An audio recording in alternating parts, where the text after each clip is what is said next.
I remember the exact words. They cut deeper than any knife ever could. "You're useless. I need a real man." She said it with that sneer I had learned to recognize over the years, the one that hid contempt behind a mask of casual cruelty. My wife, Sana, said it while packing her suitcase for a work trip, a week-long escape to a luxury resort by the sea. She didn't just pack clothes, she packed lies, deceit, and the audacity to leave me behind while she went with another man, her affair partner. At first, I wanted to explode, shout, throw things, demand answers, but I didn't. There was a cold, calculated calm that settled over me instead. I realized something crucial.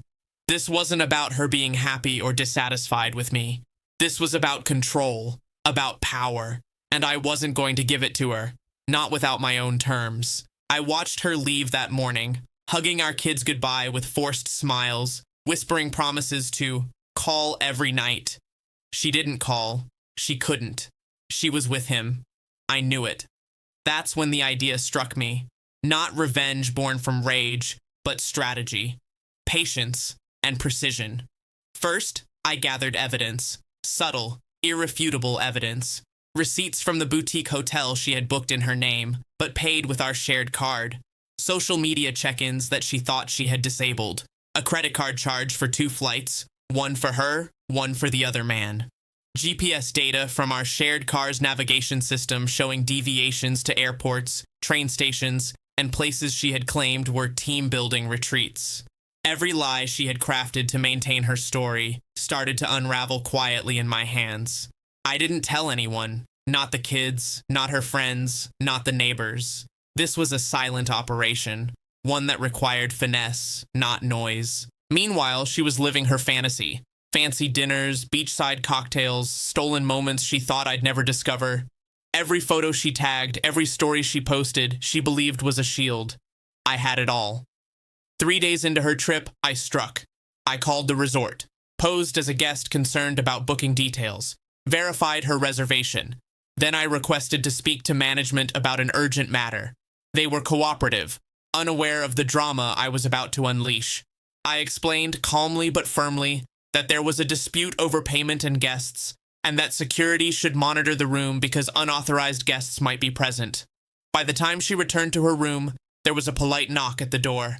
Security, checking in, monitoring, making sure she and her companion were properly identified. I didn't confront her directly. I didn't send a text screaming accusations. I didn't even call. I let the system do it for me. And it worked. Her world, meticulously constructed in secrecy, began to crumble. The other man grew uneasy. Resort staff, oblivious to her plan but dutiful in their role, treated her with careful observation. She realized in those moments that her careful web of lies had flaws, that even the smallest oversight could dismantle her control.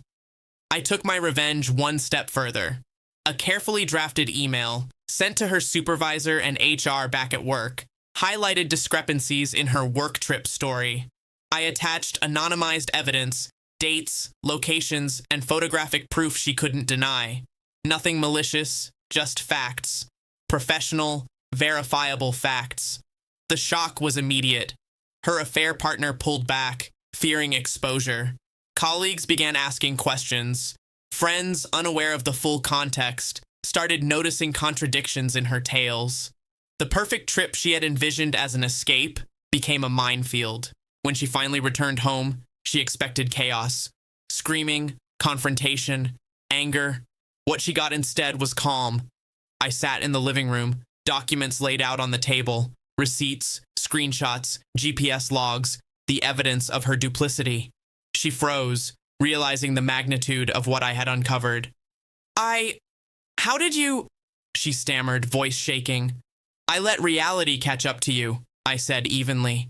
For the first time in years, she had no words. Her confidence, her arrogance, her sneers, all gone, reduced to panic and regret. The affair ended almost immediately. The man knew I had evidence and distanced himself. Her credibility, carefully cultivated among friends and colleagues, began to unravel.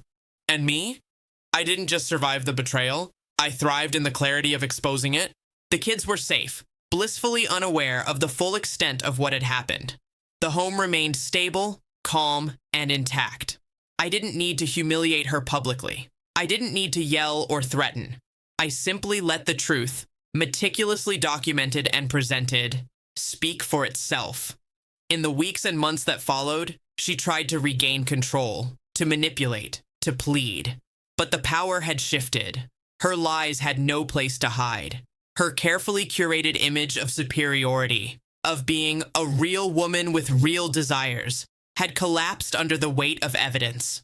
I learned something essential through it all. Revenge doesn't require rage. It doesn't require shouting or destruction or theatrics. True revenge, the kind that lasts, is strategy, patience, and letting someone's own actions lead them into their downfall. And in this case, her own arrogance, her desire to belittle me and leave with her secret lover, became the instrument of her undoing. By the time the dust settled, I had regained control of my life. The betrayal no longer haunted me because it had been neutralized, dismantled, and exposed. Her trip, her lies, her attempt to humiliate me, all had backfired spectacularly. She had called me useless. She had claimed I was weak. She had believed she could escape consequences. I proved her wrong. Not through anger, not through violence, not through petty revenge, but through meticulous planning, patience, and letting truth and evidence speak louder than any scream could. In the end, she had lost her escape, her lover, and the control she thought she held. And I had my life, my dignity, and the quiet satisfaction of knowing that real strength often lies in calm, calculated action. Epic revenge indeed.